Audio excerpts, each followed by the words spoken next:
자, 이번에 수능 특강 10강 동적 평형 얘기 시작해 보도록 할게. 자, 첫 번째로 일단 동적 평형을 얘기하기 위해서 우리가 반응을 두 가지로 구별을 해야 되는데, 이 반응은 화학에서의 반응, 화학 반응이라고 생각을 하면 되는데, 이 화학 반응에서는 기본적으로 반응이 두 가지로 구별이 될 수가 있어.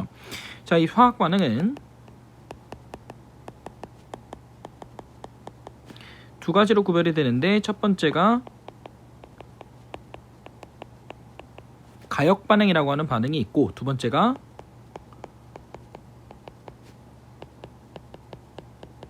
비가역 반응이라고 하는 반응이 있는데, 가역 반응은 일단 기본적으로 정반응과 역반응이 모두 일어날 수 있는 반응이라고 보면 돼. 자, 정반응이랑 역반응이 모두 일어날 수 있다. 예를 들어서 어떤 A라고 하는 물질이 B로 가는 반응이 있었다라고 생각을 하면, 이거의 반대 반응 B가 A로 되돌아가는 반응이 존재할 수가 있어. 이때 A가 B로 가는 반응을 우리가 정반응이라고 얘기를 하는 거고, 반대로 B가 A로 돌아가는 반응을 역반응이라고 얘기를 하는 거야. 이 정반응과 역반응이 모두 존재하는 반응이 가역 반응이고, 우리가 실제로 대부분의 화학 반응은 가역 반응이다 라고 생각을 하면 될 것 같아. 일단 반응 조건이라고 하는 것도 존재할 수 있는데, 이때 이 반응 조건, 자, 반응이 어떤 거, 뭐 예를 들어서 뭐 정반응이 잘 일어날 수 있고, 뭐 역반응이 더 잘 일어날 수 있고, 이런 걸 우리가 배웠었는데, 자, 반응 조건이라고 하는 게 기본적으로 뭐 농도라던가 아니면은 뭐 압력이라던가 아니면은 온도라던가 이런 것들이 반응 조건이 될 수가 있고, 이 반응 조건에 따라서 반응의 진행 여부는 달라질 수가 있다 라고 생각을 하면 되는데, 가역 반응을 일단 생각해 보면 뭐 예를 들어서 뭐 물이 얼음이 되고 얼음이 다시 물이 되고 이런 것들, 그러니까 상변화 이런 것들도 전부 다 가역 반응의 예시라고 볼 수가 있다 라고 생각을 하면 되고, 자, 밑에 이제 탐구자료 살펴보기, 수분 검출 시약, 염화 코발트 시약이라고 하는 게 나오는데, 푸른색의 염화 코발트는 염화 코발트라고 하는 건 우리가 이렇게 쓸 수가 있어. 자, 이 염화 코발트 시약은 수분을 흡수하면, 즉 물이 존재하는 환경에서는 푸른색에서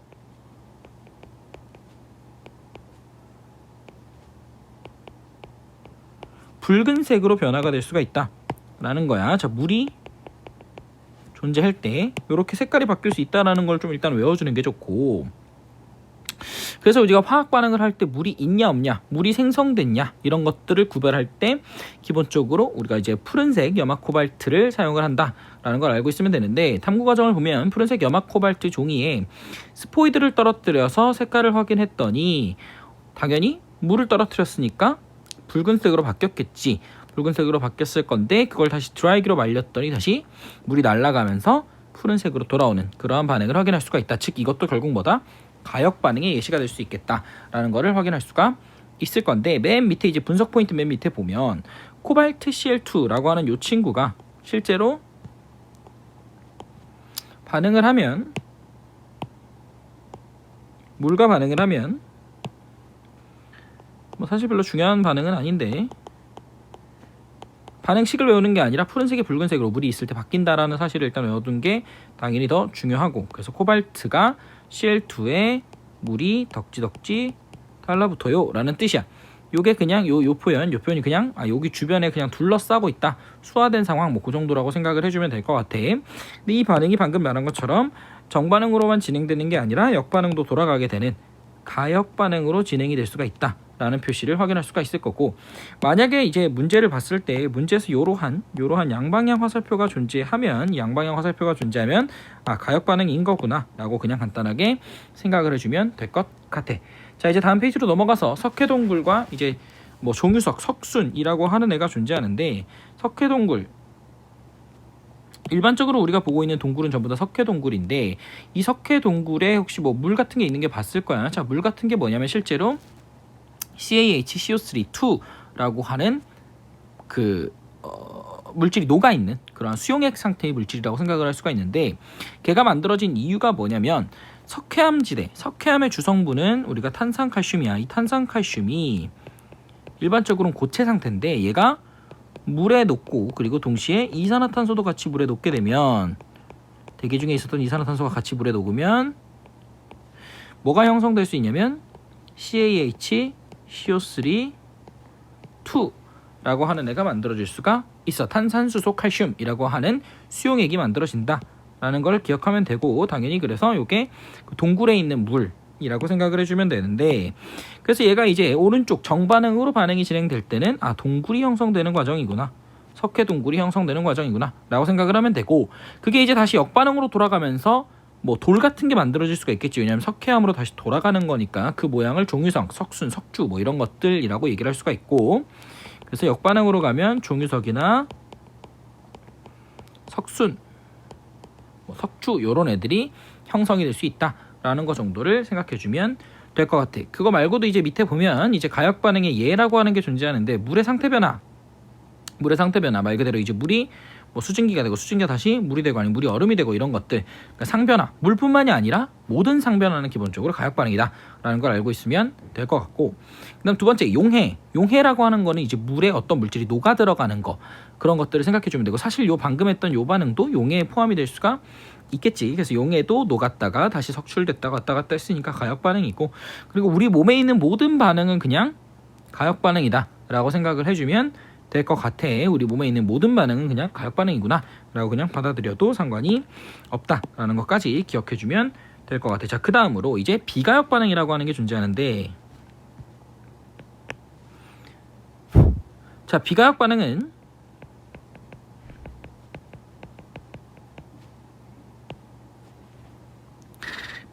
기본적으로 반응이 한 방향으로만 발생할 수가 있어. 방금 얘기했던 거랑 달리 A가 B로는 갈 수 있는데 B가 A로 돌아가지 못해. 근데 이제 실질적으로는 완벽히 100%는 아니고 뭐 99% 요 정도 되면 그냥 우리는 비가역 반응이라고 얘기를 하자라고 생각을 하는 거야.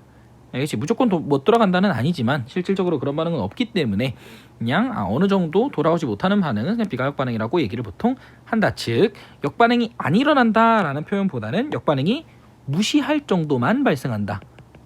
역반응을 무시할 정도로만 역반응이 발생하는 걸 우리가 비가역 반응이다 라고 얘기를 하는 거다 라고 생각을 해주면 되고, 그래서 이제 비가역 반응의 예시는 조금 기억을 해주는 게 좋을 것 같아. 비가역 반응의 예시를 몇 가지 얘기를 해보면, 연소 반응, 뭐 거긴 연료의 연소라고 적혀 있지만 연소 반응이라고 생각을 하면 돼. 연소 반응은 기본적으로 누구랑 반응하는 거냐면 산소랑 반응을 하는 거다 라는 그 연소 반응. 그 다음에 두 번째 금속과 산의 반응인데, 금속과 산이 반응하면 여기서 포인트가 뭐냐면 수소기체가 발생하는구나 라는 거 기억해주면 되고, 그 다음에 이제 우리가 요 4단원의 메인 반응 중에 하나인 자, 중화 반응이라고 하는 애가 존재하는데, 이 중화 반응도 당연히 비가역적으로 반응이 일어난다 라고 생각을 하면 될 것 같아. 중화 반응은 당연히 수소 양이온과 수산화 음이온이 만나서 물을 형성하는 반응이 중화 반응이다 라고 생각을 하면 되고, 마지막으로 앙금 생성 반응 또는 뭐 침전 생성 반응 뭐 이렇게 부르는 앙금이 만들어지는 반응, 이것도 비가역적으로 반응이 진행이 된다 라는 거를 기억해주면 될 것 같아요. 네 가지, 연소, 금속 플러스 산, 중화 반응, 그리고 앙금 생성 반응, 이렇게 네 가지는 우리가 비가역 반응의 대표적인 네 가지다 라고 암기를 해주면 될 것 같고, 지금 내가 여기다가 쓰지는 않았지만 적혀있는 그 네 가지 반응식도 한번 쭉 읽어보는 정도면 충분히 이해할 수 있을 거다 라고 생각이 들어. 자, 그래서 이제 이 화학 반응을 우리가 동적 평형을 하기 위해서 얘기를 한 건데, 그렇다면 결국 동적 평형이라고 하는 것은 무엇인가 라는 거를 다뤄보도록 할게. 자, 동적 평형이라는 거는 언제만 발생할 수 있냐면 당연히 가역 반응일 때만 발생을 할 수가 있어. 왜? 동적 평형의 정의를 기억하면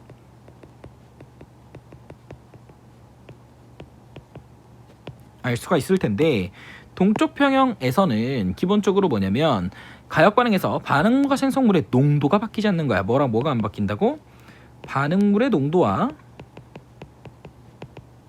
이 대괄호는 농도를 의미해. 이 두 개의 생성물의 농도가 같은 게 아니고, 반응물의 농도도 일정, 뭐 예를 들어 10몰 농도, 생성물의 농도도 일정, 뭐 예를 들어 1몰 농도, 이렇게 일정하게 그들이 유지되는 상황을 얘기하는 건데, 실질적으로 반응물과 생성물이 그러면은 반응을 아예 안 하고 있냐? 그게 아니고, 반응을 안 하고 있는 게 아니고, 정확하게는 정반응의 양과 역반응의 양이 유지되고 있는 상태. 즉 정확하게는 정반응의 속도와 역반응의 속도가 같은 상황. 정반응 속도와 역반응의 속도가 같은 상황이라서 따라서 가역 반응에서만 일어날 수가 있는 거야. 왜? 비가역 반응은 역반응 자체가 무시할 정도니까 속도가 거의 0이란 말이야. 그래서 절대로 동적 평형에 도달할 수 없는 거야. 그래서 동적 반응은 정반응과 역반응 속도가 같아서 반응물의 농도, 생성물의 농도가 일정하며 따라서 가역 반응에서만 발생할 수 있는 상황이다 라고 생각하면 될 것 같습니다. 됐지? 자, 그러면은 동적 평형은 조금 이제 우리가 예시를 기억해 주면 좋은데, 첫 번째 예시로 동적 평형에서는 수증기와 물의 평형, 이걸 우리가 조금 더 유식하게 표현을 하자면 증기압 평형이라고 얘기를 하는 거야. 자, 온도가 만약 일정하다면 물의 양과 수증기 양이 일정하다라는 거야. 언제? 밀폐된 용기일 때. 알겠지? 자, 그 다음 두 번째, 충분한 양의 설탕을 충분한 시간 동안 물에 넣어두면 설탕과 설탕물이 동적 평형을 이루게 된다. 무슨 말이냐면 설탕적 반응식 당연히 외울 필요 없어. 자, 설탕이랑 물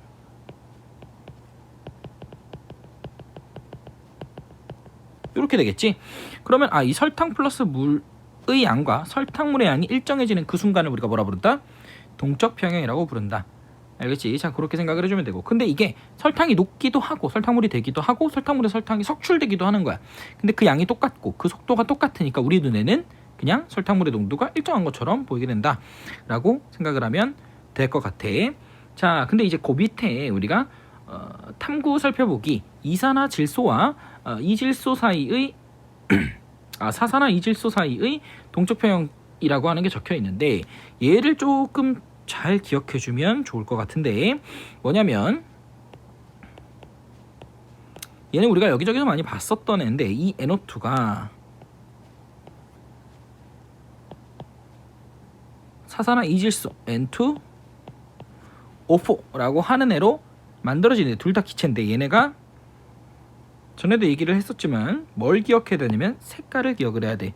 색깔을 기억해야 되는데, 얘는 젓갈색, 그리고 얘는 무색이야. 사산화 이질소는 색이 없고, 그리고 이산화 질소는 젓갈색을 띠기 때문에 이 색을 통해서 우리가 반응이 가고 있다, 아니다, 이런 것들을 확인할 수가 있다라는 거야. 그러면 간단한 거야. 뭐 예를 들어서 NO2를 2몰을 넣어줘. 그때랑 N2O4를 1몰만 넣어줄 때, 시간이 지났을 때 어차피 결과적으로 뭐가 같다? 농도가 같아진다 라는 걸 기억하면 돼. 자, 분석 포인트 보자. 자, 일단 가가 지금 뭐냐면 NO2만 집어넣어준 거고, 나가 N2O4만 집어넣어준 거야. 자, NO2만 집어넣어주면 처음엔 당연히 NO2가 N2O4, 자, 요 반응이 일어나게 될 거야. 그지? 요 반응이 먼저 일어날 거고, 그러다가 보면 젓갈색이 어떻게 된다? 옅어지겠지. 그러다가 어느 순간 동적 평형에 도달하면 젓갈색이 살짝 옅게 띄어져 있는 그 젓갈색, 그게 유지되더라는 거야. 뭐가 유지된다고? 색깔이 유지된다. 색깔이 유지된다. 요게 포인트가 돼. 뭘로?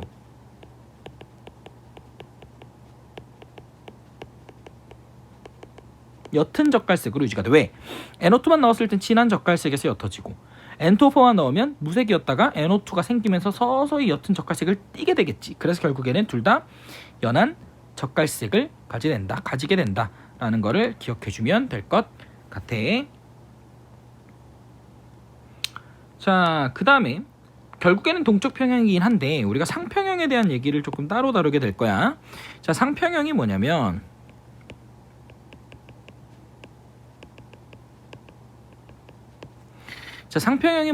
기본적으로 상평형은 두 가지 이상의 상태가 공존할 때 서로 상태가 변하는 속도가 같아서 겉보기에 상태 변화가 일어나지 않는 것처럼 보이는 동적 평형 상태에 도달한다라고 표현이 되어 있는데, 이건 너무 어려우니까 이렇게 생각하지 말고 그냥 기체, 액체, 고체가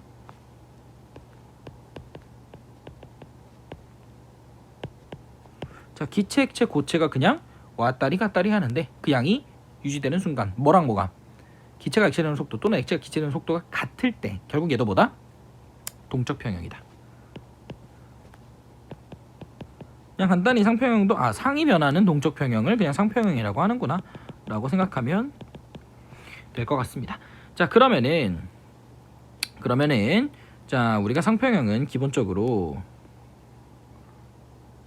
밀폐된 용기에서 다뤄야 돼. 왜냐면은 너무 부피가 크니까 뚫려 있는 경우는 그래서 상평형에 도달할 수가 없다라고 생각을 하면 되고, 자, 여기서 우리가 원래 이렇게 물이 존재하고 있었다라고 생각하면 이 물이 존재하고 있을 때 날아가는 애가 더 많겠지. 처음에 날아가는 애가 더 많았는데 그러다 시간이 지나면 어떤 상황에 도달할 수 있냐면 증발 속도와 응축 속도, 즉 날아가는 속도와 녹는 속도가 어떻게 될 수 있다? 같아질 수가 있다. 날아가는 속도와 녹아 들어오는 속도가 같아질 수가 있다라는 거야. 지금 내가 이 파란색으로 표현한 게 뭐냐면 날아가는 거니까 얘가 결국엔 무슨 속도다? 증발 속도고, 지금 초록색으로 표현되어 있는 게 돌아오는 거. 지금 얘는 액체와 기체 상황이니까 응축이라는 표현을 쓸 거야. 액체가 기체되는 걸. 그래서 그 응축되는 속도가 어떻다? 같다. 이 상황을 우리가 뭐라 부른다?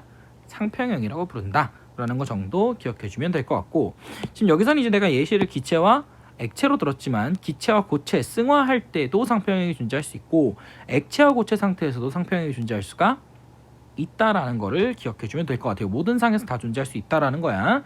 자, 그 다음에 이제 페이지 몇 쪽이지?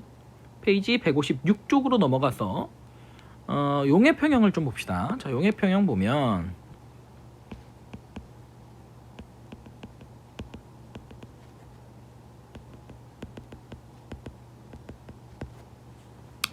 자, 아까 내가 동적 평형에서 증기압 평형 얘기했던 그게 상평형의 예신 거고, 이번에는 그 설탕물 얘기했었던 거, 그 용해할 때의 그 평형에 대한 얘기를 다루게 될 건데, 얘는 뭐 그냥 간단하게 언급을 해보자. 자, 용매 속에 충분한 양의 고체 용질이 오랫동안 남으면 용질이 남겠지. 그러니까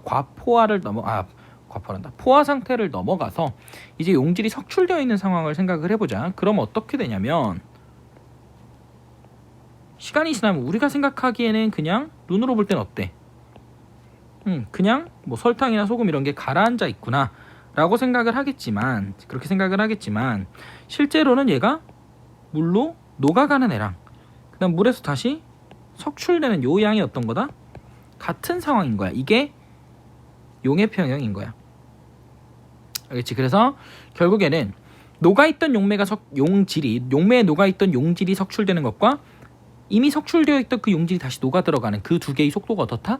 같다. 그럼 얘도 결국 무슨 평형이다? 결국에는 얘네 전부 다 뭐다?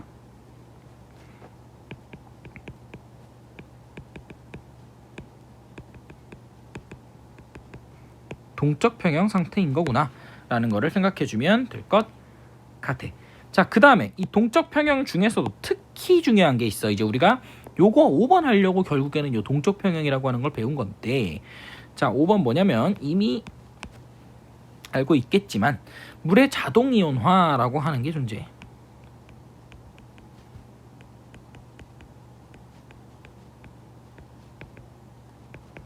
자, 물의 자동 이온화라고 하는 게 뭐냐면 물은 기본적으로 뭘로 존재해? 물 분자로 존재하게 돼 있어. 기본적으로 물 분자를 떨어뜨리려면 전기 분해라고 하는 걸 해야 될 만큼 물 분자는 굉장히 튼튼한 친구란 말이야. 근데 이 물 분자가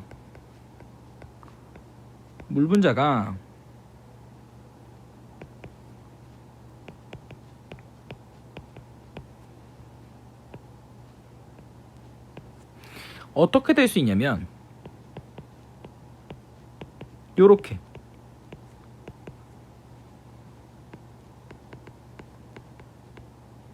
어떻게 된 거냐면 결국에는 얘가 여기 있는 수소 하나를 떼온 거야.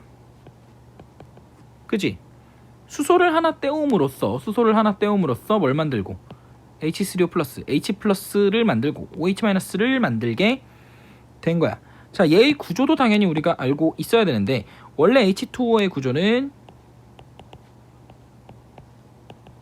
요렇게 생겼었잖아. 근데 여기는 사실 여기 있는 전자가 요 수소를 떼온 거란 말이야. 실제 구조가 어떻게 바뀌게 되냐면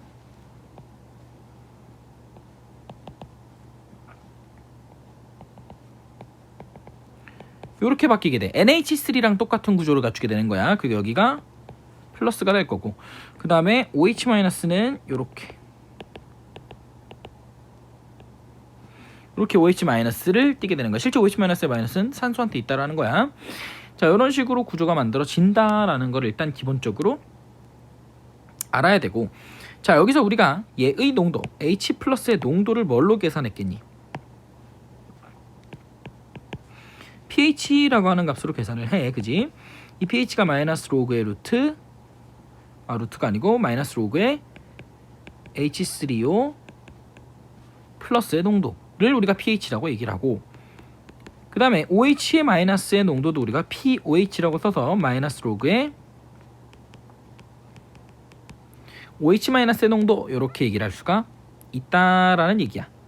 알겠지? 자, 그 다음에 우리가 또 하나 외워야 되는 게 뭐겠니? 당연히 이게 물이 그냥 순수한 물이어도 25도씨에서 H3O 플러스와 OH-는 10의 마이너스 7제곱씩을 반드시 가지고 있어. 그냥 물이어도.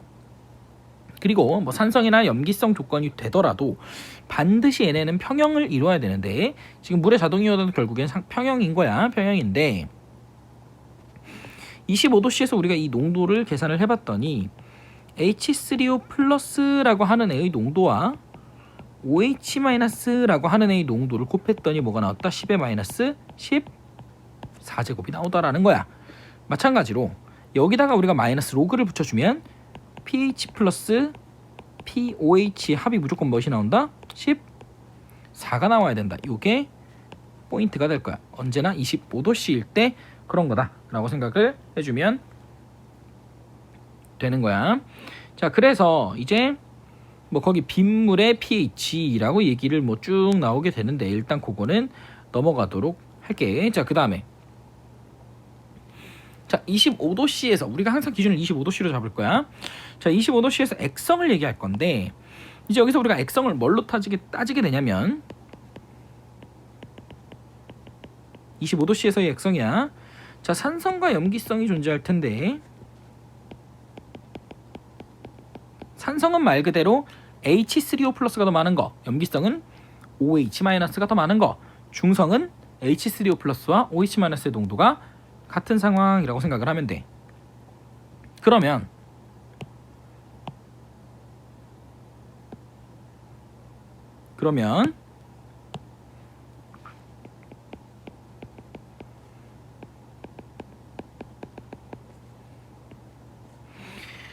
자, 당연히 중성일 때는 어떻겠어?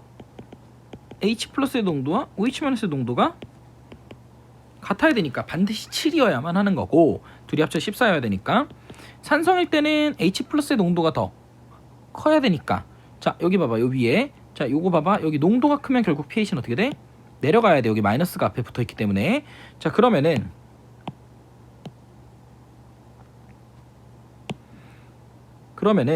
자, 산성 조건에서는 반드시 어떻다?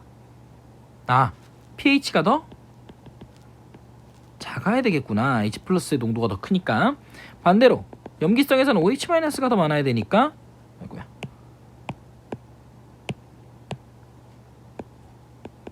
POH가 더 작은 상황이다 라고 생각을 해주면 되겠습니다. 자, 그래서 우리가 일반적으로는 7보다 pH가 어때야 되고,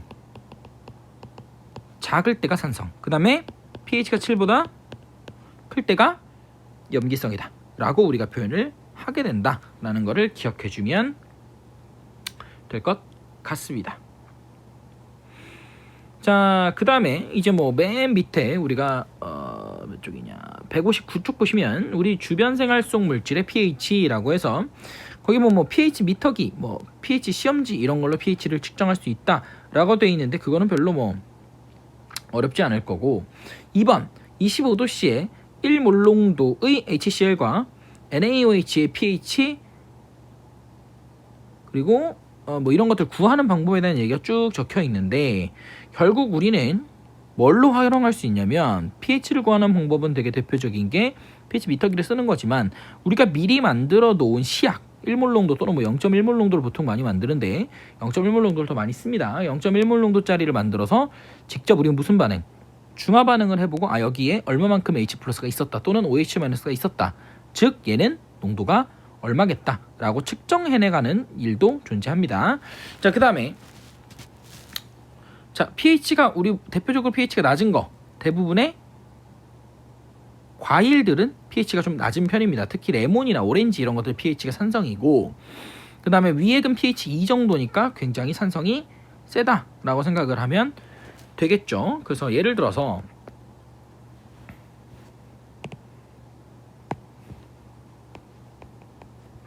우리가 1몰 농도 HCl이라고 얘기를 하면 pH 뭐라고 해야 돼? 마이너스 로그의 H 플러스 농도, 얘는 전부 다 헬이 되기 때문에 H 플러스 농도가 1인 겁니다. 로그 1, 즉 얘가 뭐가 된다? 0. 기준을 우리가 1몰 농도 HCl 생각하면 되겠다라고 생각을 하면 됩니다. 그럼 위액은 지금 pH가 대충 2 정도 된다고 얘기를 했는데, pH가 2라는 거는 결국 뭐인 겁니까? H3O 플러스의 농도가 몇인 거야? 10의 마이너스 2인 거야. 왜? pH는 2는 마이너스 로그의 이거니까. 그래서 마이너스 넘기면 마이너스 2가 로그 H3O 플러스고, 따라서 H3O 플러스의 농도는 10의 마이너스 2제곱몰 농도가 된다. 이렇게 우리가 계산하는 것도 조금 할 줄 알아야 됩니다. 자, 여기까지가 동적 평형에 대한 얘기였다 라고 생각하면 될 것 같습니다.